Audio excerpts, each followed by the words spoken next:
Hey guys, today we're going to be going over the Sierra Matchking 135 grain. We're going to be looking at this in its application as a hunting bullet. I know that it's a very controversial topic to be able to use a Matchking bullet as a hunting bullet, but right now with the current situation in politics going on, I know that there's not a lot of options that people can see as far as hunting bullets, and they might be looking at Burgers and Lehigh Defense and then saying, which is much of what's available out there, or the really higher end nozzlers, and they're going to say, "Hey, I've heard that Match Kings are good hunting bullets. I know guys that use them. Maybe I can go ahead and I can just bite the bullet and purchase some cheaper Sierra Match Kings on Midway USA or Natchez or Graphs."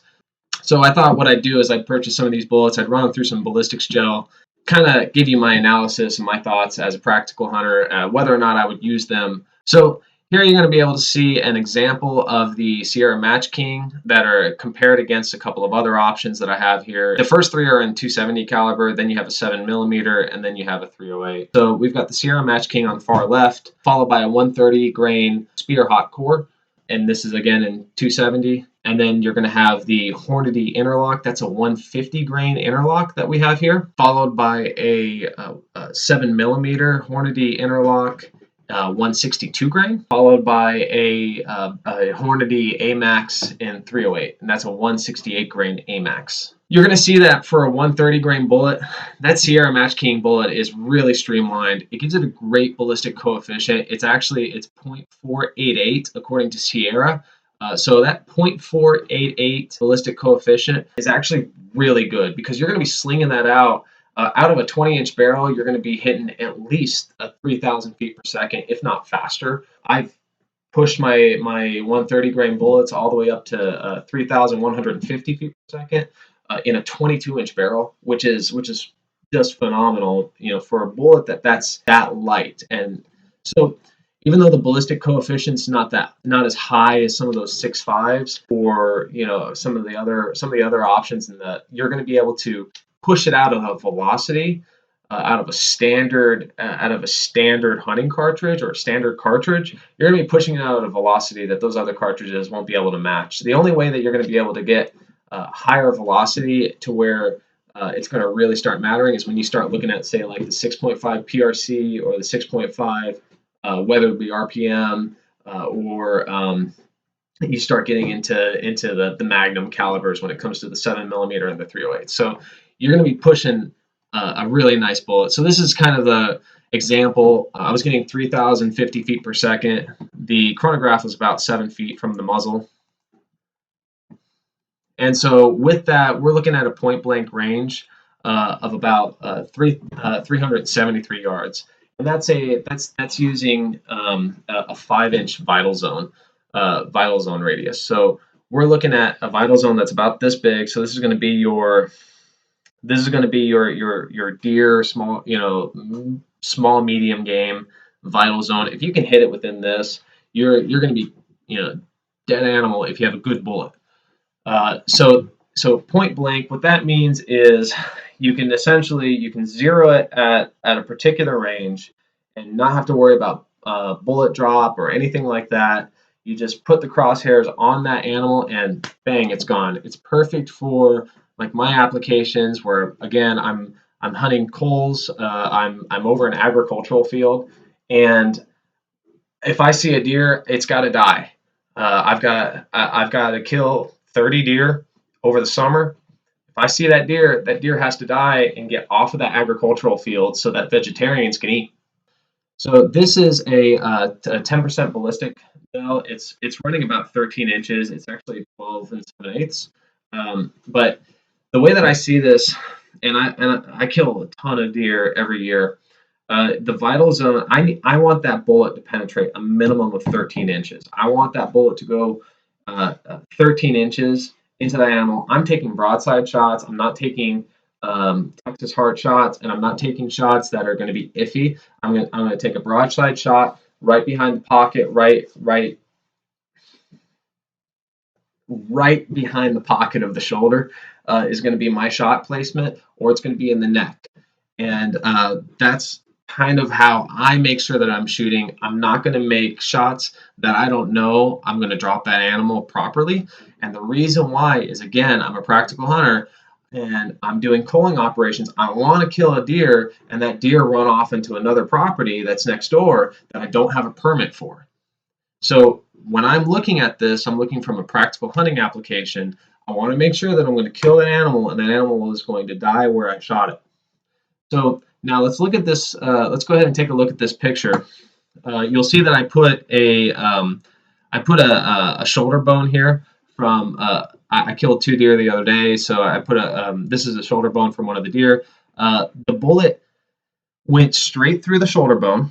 It entered into the block about 1 inch to 1.5 inches, and then it started rapid, violent expansion. The expansion on this bullet was so rapid and so violent that it actually split the wood that it's sitting on. The whole thing cracked. The entire gel block flew up into the air, and it went about 2-3 yards away from where I actually shot it. I had to pick it up and put it back on the block. So the entrance, it went through the shoulder, expanded violently, and then came to rest right here around 13 inches. So you can see where I've got the pointer of my mouse. Yeah, there we go. You can see where I've got the pointer of the mouse. This is about where the bullet came to rest. Now, I'm going to be really careful when I say this. This is on the deer that I'm shooting. This is acceptable, but it's not preferred. I would have preferred if the bullet actually exited out of the block, and this little piece that had come to rest here at 13 inches, it was tiny. I mean, it was a couple of grains. So in truth, the vast majority of the bullet, it shed its jacket. It was like a hand grenade, and it went off right here from about 1.5 inches to right here at about 8 inches. It just, the whole thing exploded, went through the shoulder bone, exploded inside the block, and then that was about all that happened. Here's where you can see the permanent stretch cavity. So we're looking at right around 4 inches was that permanent stretch cavity. I know a lot of people like to be able to see that. Okay, the next thing that I did was I slowed it down. So I slowed the bullet down. I did a different load, and this load right here was going around 2,700 feet per second at impact. So if we look back at our chart, here at impact, we were probably looking around, so we had about 2963. And this next one that I did was around 2,700. So this is probably what would happen if I shot a deer at 200 yards. If I shot it at 200 yards, it looks like the expansion slowed significantly. It was still violent expansion. So it went in about 3 inches before it started the expansion, but when it did, it was extremely violent to the point where the block burst apart. But then again, it still did not exit the gel block, and I want to reiterate that it did not exit the 13-inch gel block, even with a slower expansion rate. So this was a slower expansion rate. It still did expand, but it did not exit the 13-inch gel block. It was violent. If you were to shoot an animal with it, that bullet will not exit. You'll shoot an animal, it'll explode inside that animal, and then it won't exit. So the next picture right here, this is actually what I did was I slowed it down even further. And what I did was I put it under a charge of Trail Boss. And the Trail Boss load, I was running around 1450. So we're looking just shy of 1,500 feet per second. The reason why I did that is because you have a lot of hunting bullets that are fantastic hunting bullets, like the Burgers. They're advertised to go down to about 1,500, 14. I think it's 1,500 feet per second. So what I wanted to do is I wanted to tone it all the way down to that 1,500 feet per second to show what the Sierra Matchking could do to see if it was actually like a good replacement for the Burger. Or a similar bullet that says that they're going to slow down, that they'll expand at a slower rate.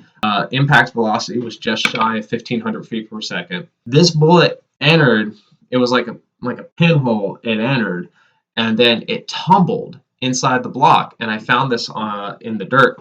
I found this bullet in the dirt, and it is technically good enough to reload. I'm not going to reload it because I value my gun. It's scuffed up from the dirt because it tumbled out of that block and it landed into the dirt, and it'll kill an animal, but don't expect to see that animal.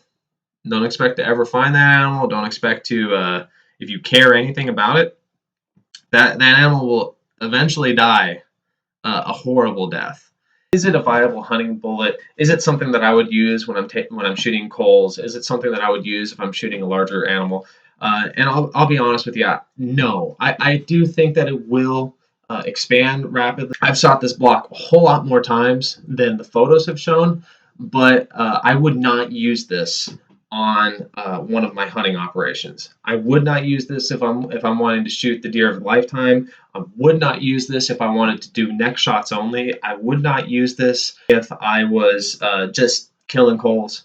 What would I use this for? I would use this for target practice, and I would use this for prairie dogs and coyotes. That is the biggest animal that I would think about shooting this. That I would think about shooting the Sierra Matchking with. And so if I'm wanting to shoot coyotes and I want to save that pelt, I would definitely be looking hard at the Sierra Matchking for shooting coyotes, and I'm trying to save pelts, and I want to make sure that that's going to have the right reliable expansion.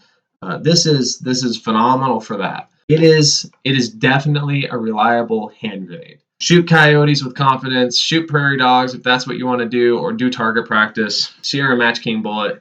Thumbs up for its reliable use. If this video helped you guys, please make a comments in the below. If I missed anything or you want to see anything else in the future, definitely let me know so that I can be able to make better content. And I also know that there's people engaging.